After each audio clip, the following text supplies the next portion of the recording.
नमस्कार, मैं हूँ मनविंदर, आप सभी का बहुत स्वागत है। आज प्रियंका गांधी ने अपना पहला भाषण दिया संविधान पर और पहले भाषण पे सबकी नज़रें लगी हुई थी कि उन्होंने क्या-क्या कहेंगी, वो सुन रहे थे बहुत ध्यान से। तो ज़रा सुन लेते हैं कि उन्होंने क्या कहा, एक हल्की-सी झलक लेते हैं। आज हिमाचल में देखिए, जितने भी कानून बने हैं वो सब बड़े बड़े उद्योगपतियों के लिए बन रहे हैं। हिमाचल में जो सेब उगता था, उसके जो छोटे छोटे किसान हैं वह रो रहे हैं, क्योंकि एक व्यक्ति के लिए सब कुछ बदला जा रहा है।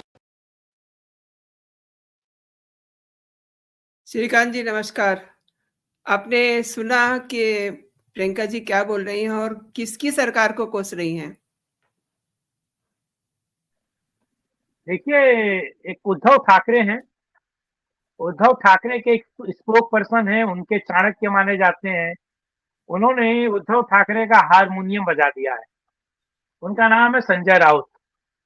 तो प्रियंका गांधी लेडी संजय राउत लिख लिया और आज पहले ही बोल पे वो डक हो गई और बड़ी उम्मीद थी कि वो आएंगी और बेहतर बोलेंगी, क्योंकि उनकी नाक इंदिरा गांधी से मिलती है, क्योंकि उनके बाल और बाल में वो जो सफेदी है वो इंदिरा गांधी से मिलती है और इंदिरा गांधी की छोड़ी हुई वो साड़ियां पहनती हैं। तो कहा जा रहा है कि वो इंदिरा गांधी पार्ट 2 बनने वाली थी, लेकिन मुझे लगता है कि सिफर रही। एक अच्छा, उनके चमचे जो हैं वो भले इस चीजों को लेकर महिमा मंडन करेंगे और कहेंगे कि वो हमारा पापड़ वाले को, और बिल्कुल आज प्रियंका ने सब कुछ, मतलब सारा कुछ है। दरअसल है क्या कि बहुत दिनों से सत्ता पक्ष और प्रतिपक्ष के बीच जो है, उनके मन में बहुत कुछ भरा हुआ था, बहुत कुछ दुख और एक दूसरे को गरियाने का जो उन्माद भरा हुआ था, आज वो प्रतिकूल होता हुआ हमने देखा। क्योंकि आज देखा गया कि किस तरीके से ये प्रियंका का जो पूरा का पूरा भाषण है वो रिटन था, वो लिखा हुआ था और ऐसा नहीं है स्वयं स्फूर्त, यानी कि खुद के दिमाग से तैयार करके बोले बोले जाने वाला भाषण वो बिल्कुल नहीं था। वो जाहिर सी बात है लिखित लिखावट बात पर प्रियंका ने बात की, लेकिन इसमें एक और महत्वपूर्ण बात आप देखिए और समझिए। दरअसल प्रियंका ने जो कुछ बोला है, जैसा भी बोला है, उसमें उन्होंने अपनी ही पार्टी को कोस दिया। हिमाचल पर वो अडानी पर बात करना चाह रही थी, लेकिन ये अडानी वाले तमाम नियम कायदे कानून किसने बनाए हैं? सुक्खू सरकार ने ना। चलिए मैं मान लेता हूं कि बीजेपी सरकार ने बनाए होंगे, तो सुक्खू सरकार आके क्या मछली मार रही है? क्या कर रही है? मक्खी तो मार नहीं रही है। आप वो तमाम नियम कायदे कानून भंग कर दीजिए, हटा दीजिए। दरअसल है क्या कि आपको अडानी को किसी ना किसी बहाने से गरियाना है, क्योंकि सोनिया गांधी को दिक्कत होने वाली है, राहुल गांधी को दिक्कत होने वाली है, प्रियंका। अब मैं एक और बात कहूं, एक आलिशान महल बना है शिमला में। वो आलिशान महल प्रियंका गांधी का, तमाम नियम कायदे कानून को ताक पर रखकर एक पर्वत की चोटी पर, जो उसको काट कर स्थूल करके उस पर बनाया गया है वो महल, तो किसका है? प्रियंका गांधी रॉबर्ट वाड्रा का। और दरअसल समस्या क्या है कि पिछली सरकार में बनाया गया और पिछली सरकार बीजेपी की थी, उसने भी कुछ नहीं कहा, उसने बनवाने दिया, हरी झंडी उसने दी। एनजीटी को लेकर जब कोई व्यक्ति पहुंचा तो सरकार ने रोक लिया कि नहीं, एनजीटी से कुछ नहीं है। दरअसल मामला, ये दोनों बहन भाई दोनों एक नंबर के मूर्ख हैं। और माँ और माँ और बेटा, आपको पता है कि एक लोकल डिस्ट्रिक्ट कोर्ट है न्यूयॉर्क का, जिसने अडानी के खिलाफ मामला दर्ज किया है। और ये दोनों माँ बेटा जो हैं वो दिल्ली के कोर्ट से बेल पर बाहर है, बेल लिया है।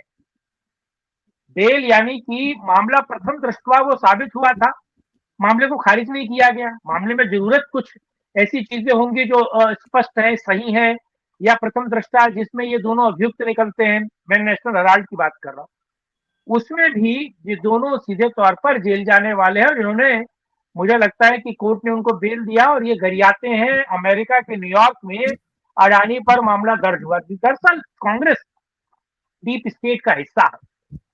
आपको पता है डीप स्टेट हंगरी का रहने वाला जॉर्ज सोरोस और उसी के परिवार की महिला से नेहरू के एक तरीके से कजन रहे हैं, उनकी शादी हुई और कांग्रेस से पुराना डीप स्टेट का हिस्सा रहा है। तो प्रियंका वही बोल रही है डीप स्टेट। मैं तो कह रहा हूँ जीजा जी पर बात होनी चाहिए ना, जो रॉबर्ट वाड्रा है उन पर भी बात होनी चाहिए। वो किस तरीके से हरियाणा में उन्होंने करोड़ों अरबों रुपए का खेल किया। जीजा जी एक और बड़ी मार्मिक और बहुत रहस्यम बात मैं आपको बताऊं कि उनके परिवार में 10 लोग थे, रॉबर्ट वाड्रा के परिवार में। ठीक, जब उनका विवाह हुआ है प्रियंका गांधी के बाद, तो कोई गाड़ी के नीचे आके मर गया, कोई ट्रक के नीचे आके मर गया, कोई संदिग्ध परिस्थितियों में गायब हो गया, कोई बिल्कुल ही गायब हो गया, किसी को हार्ट अटैक आ गया, सारा का सारा पीछा परिवार खत्म हो गया, नाम लेने वाला कोई नहीं रॉबर्ट वाड्रा का। ये क्या कहलाता है, ये रिश्ता क्या कहलाता है, ये घटनाक्रम क्या कहलाता है? मुझे लगता है कि संसद पर इस पर ही बात होनी चाहिए। जी, आपने तो कई सारी बातों का खुलासा कर दिया। आपको नहीं लगता कि बात संविधान पे होनी चाहिए थी? और बात ये मतलब ये कहानी किससे कर रही थी? एक वीडियो और देख लेते हैं। महोदय, शायद बचपन में आपने भी सुनी होगी, राजा भेष बदलकर बाजार में आलोचना सुनने जाता था। ये सुनने जाता था कि प्रजा मेरे बारे में क्या कह रही है, मैं सही रास्ते पे चल रहा हूँ कि नहीं। लेकिन आज श्रीकांत के भाई, राजा इनके जरा जेस्चर पे और बॉडी लैंग्वेज पे जरा गौर आज कीजिए। के राजा शौक तो है उनको और इनके भेष पीछे बदलने कौन बैठे का, हुए हैं वो भी देख लीजिए। लेकिन न जनता के बीच जाने की हिम्मत है और न आलोचना सुनने की। आपने गौर किया इनके पीछे कौन बैठे हुए थे? ये व्यक्ति वो बैठा हुआ है जो नरेंद्र मोदी के टुकड़े टुकड़े काट रहा जी, था। जी। जी, जी। अब बताइए। ये उनको मुझे लगता है कुछ नहीं करना है, जनता किसको गाली दे रही है और किसकी आलोचना कर रही है उनको कुछ नहीं करना था। अपनी मुंडी को 180 डिग्री पीछे घुमा लेना था, अपने आप को 180 डिग्री अगर ये घुमा लेती तो मुझे लगता है इनको शर्म आ जाती। लेकिन शर्म आती कैसे? शर्म आने के लिए शर्म का होना बहुत जरूरी है। लेकिन जो शर्म बेचकर राजनीति में आए हो, जो शर्म बेचकर जिनके परिवार की राजनीति का धंधा चलता हो, आखिर उन्हें किस बात की शर्म? बात तो ये है। दूसरा ये है, ये कह रही है कि जनता को जाना चाहिए था। जनता में एक मीम बड़ा वायरल है। हाँ राहुल जी। गांधी कहीं किसी पनवाड़ी की दुकान पे है, पनवाड़ी यानी कि जो पान बेचता है, और पनवाड़ी की दुकान पे राहुल गांधी उससे पान बनाना सीख रहे हैं।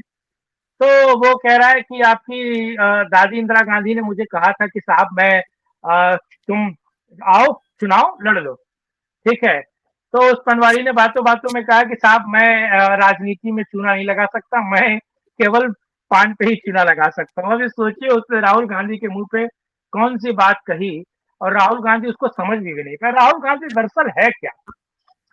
पिछले दिनों टी शर्ट पर चिपका कर प्रदर्शन चल रहा था अडानी के खिलाफ संसद में ही। आपको पता है सबसे आगे लीड कौन कर रही थी? प्रियंका गांधी। और जी। नेताओं के पीछे कौन था? राहुल गांधी। यानी कि भीड़ में पीछे नेपथ्य में ठेल दिया है।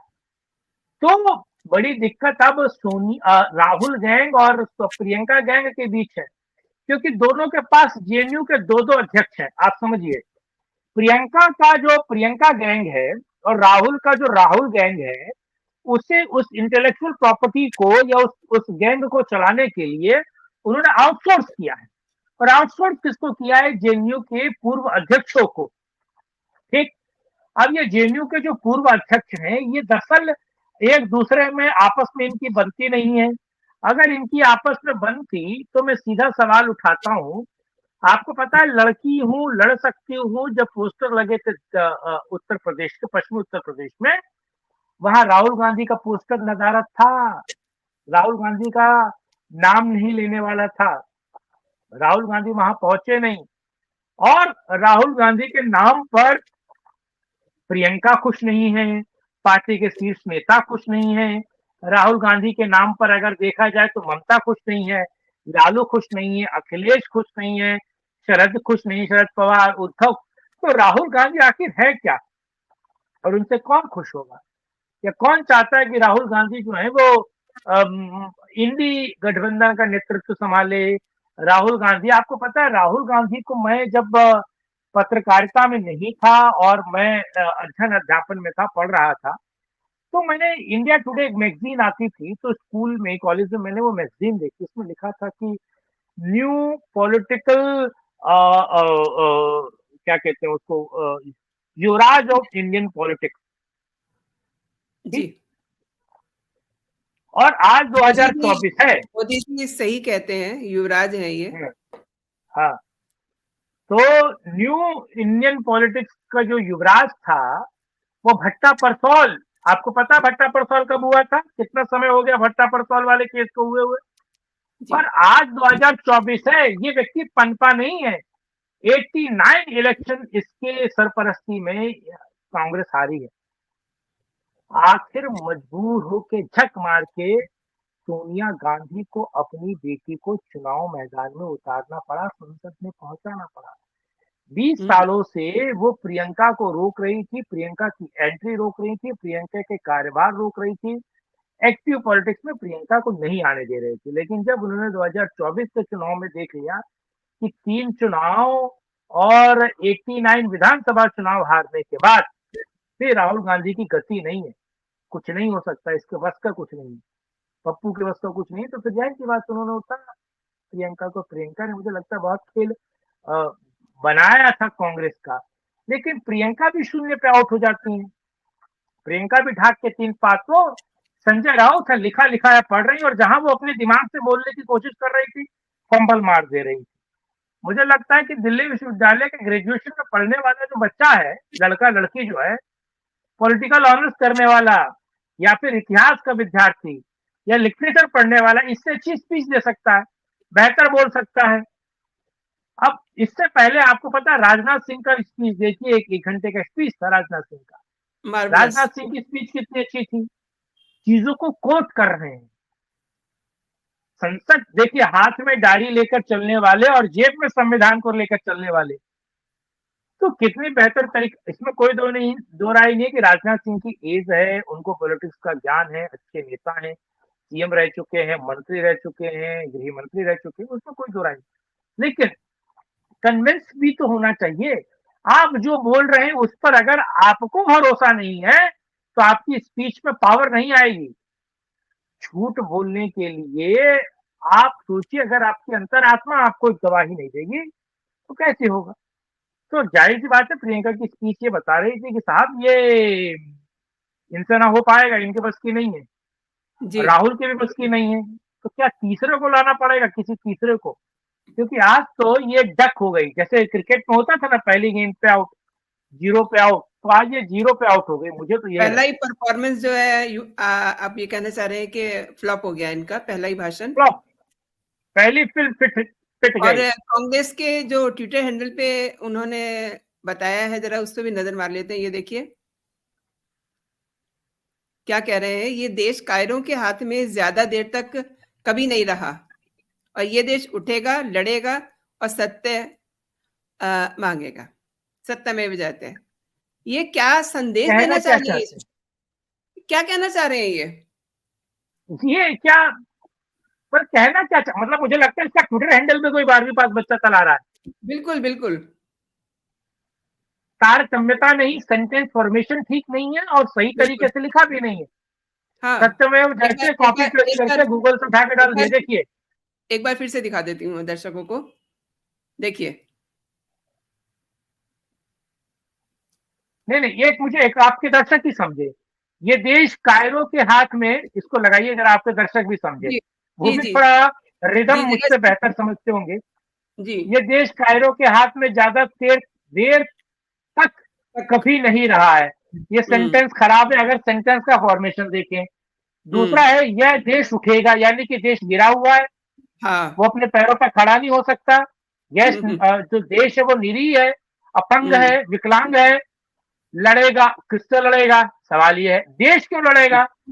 और देश की सेनाएं लड़ेंगी, देश का पुलिस लड़ेगा, देश का जनमानस लड़ेगा, किससे लड़ेगा? आपस में लड़ेगा, जो 70 सालों से लड़ रहा था, कांग्रेस ने करवाया ना। और जी, सत्य मांगेगा, मांगे मांगेगा। ए भैया, जी। अरे सत्य किससे मांगेगा? सत्य किससे मांगेगा प्रियंका गांधी जी? सत्य किससे मांगेगा? तो वो क्या कहते हैं, लठ वो धूर न कपास दे लठम लट्ठा, कुछ नहीं है। नहीं, इसका इसका जवाब जो है भी मैं आपको दिखा रही हूँ, इसका जवाब भी मिल गया है, देखिए। हाँ, जब लोगों ने प्रियंका गांधी बस भाषण बहुत ध्यान से, हमारे सांसद ने उनको बहुत आदर किया और कांग्रेस को सीख भी लेनी चाहिए। उन्होंने प्रियंका गांधी शायद अनजाने में हिमाचल सरकार की बहुत सारी बुराइयां की, हिमाचल की नीतियां ठीक थी। उन्होंने कहा कि कायरों को देश में जनता हटा देती है, तो सही है कि कांग्रेस की देश की जनता हटा चुकी है। मूल रूप से उनकी चर्चा संविधान से अलग थी। अरे वो अपनी भड़ास निकालने आई थी, पहली बार नरेंद्र मोदी पे सीधा निशाना साधने आई थी, बिल्कुल। ताकि राहुल को छोड़कर देश ये जो चमचे हैं वो प्रियंका में भविष्य देखे। एक्चुअली वो खुद को सिद्ध करने आई थी, ताकि भविष्य राहुल में ना प्रियंका में लोग देखें। दरअसल मामला ये है, मामला ये नहीं है कि प्रियंका बहुत बेहतर बोल रही हैं और ये कह रही हैं वो कह रही। मामला दरअसल ये है कि प्रियंका गांधी चाहती है कि लोग अब उनकी पीठ थपथपाएं, लोग कहें कि साहब आपने तो कमाल कर दिया, धोती फाल के रुमाल कर दिया। मसला प्रियंका गांधी के इस बात को लेकर है कि वो कांग्रेस की लेगेसी क्या अब उनको मिलेगी। सारी लड़ाई राहुल गांधी और प्रियंका गांधी में है, वो मोदी से बाद में लड़ेंगी। पहले परिवार में तो लड़ लें, और परिवार में एक विजय तो हो गई है कि वायनाड से चुनकर आ गई है। अब परिवार में दूसरी विजय है कि कांग्रेस सबसे ज्यादा किसको टॉस करती है, प्रियंका को कि राहुल को, क्योंकि दोनों का गैंग तो लड़ रहा है जी। श्रीकांत भाई, एक चीज़ और मैं समझना चाह रही हूँ, मतलब मुझे ये लग रहा है, पर्सनली मुझे ये लग रहा है कि प्रियंका गांधी बहुत अच्छा एक मैसेज दे सकती थी, अपने आप को अच्छा प्रेज़ेंट कर सकती थी। क्योंकि ये पहली बार उन्होंने लोगों को देखना था उनको, और पहली बार वो भाषण दे रही थी। लेकिन उन्होंने तो मतलब बिल्कुल ही जिसे कहना चाहिए कि उनका शो एकदम फ्लॉप हो गया। देखिए, उन्होंने हाथ में आने वाला मौका गवा दिया। मुझे जी। लगता है इस मौके को वो बहुत बेहतर फायदा उठा सकती थी और और वो कह सकती थी कि मैं पहली बार बोल रही हूँ, माफ हाँ, कीजिएगा कोई हाँ। गलती हो जाए तो, मैं पहली बार की एग्ज़ैक्टली, संसद सदस्य एग्ज़ैक्टली। हूँ।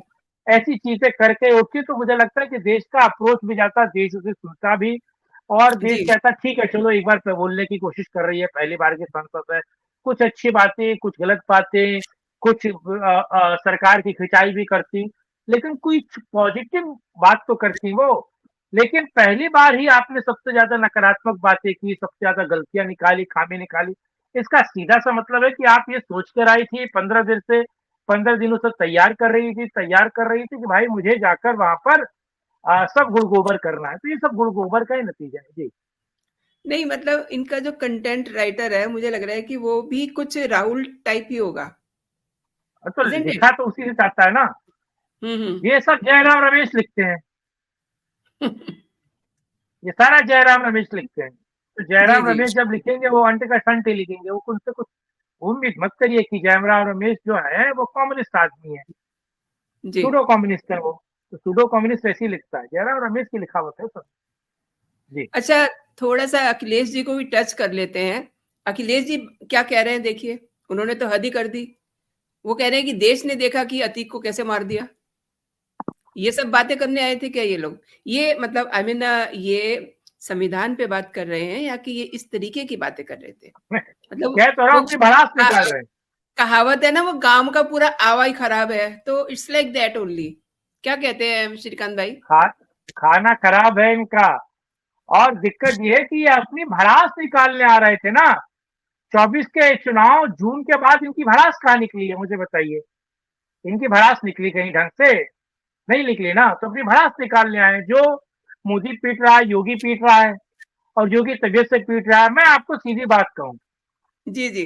अतीक प्रतीक से सबसे बेहतर का समाजवादी पार्टी का एक नेता था जो सीएम भी माना जाता था। हुँ, हुँ। अखिलेश यादव की सरकार में 3.5 सीएम थे। हुँ, एक हुँ। सीएम मुलायम सिंह यादव, दूसरे जी, शिवपाल सिंह यादव, तीसरे आजम खान, और आधे सीएम अखिलेश यादव। जी। तो जो एक पूरा सीएम था आजम खान, उसको लेकर वो जेल गया है। क्या मुलायम सिंह यादव ने एक संसद में बोला, क्या अखिलेश ने संसद में बोला, एक बार भी बोला इन दोनों लोगों ने, या आम आदमी पार्टी या फिर समाजवादी पार्टी किस सांसद ने बोला? नहीं बोला ना। ये एक्चुअली बड़े नेता पर बात नहीं करना चाहते, क्योंकि उसकी तो पॉलिटिक्स खराब कर दी उन्होंने।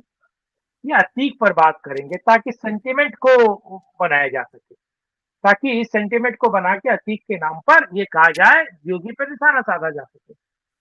न्याय प्रणाली पे तो निशाना साध दे सकते हैं ना। अब अतीक ने जो बुरे काम किए उसका फल होगा।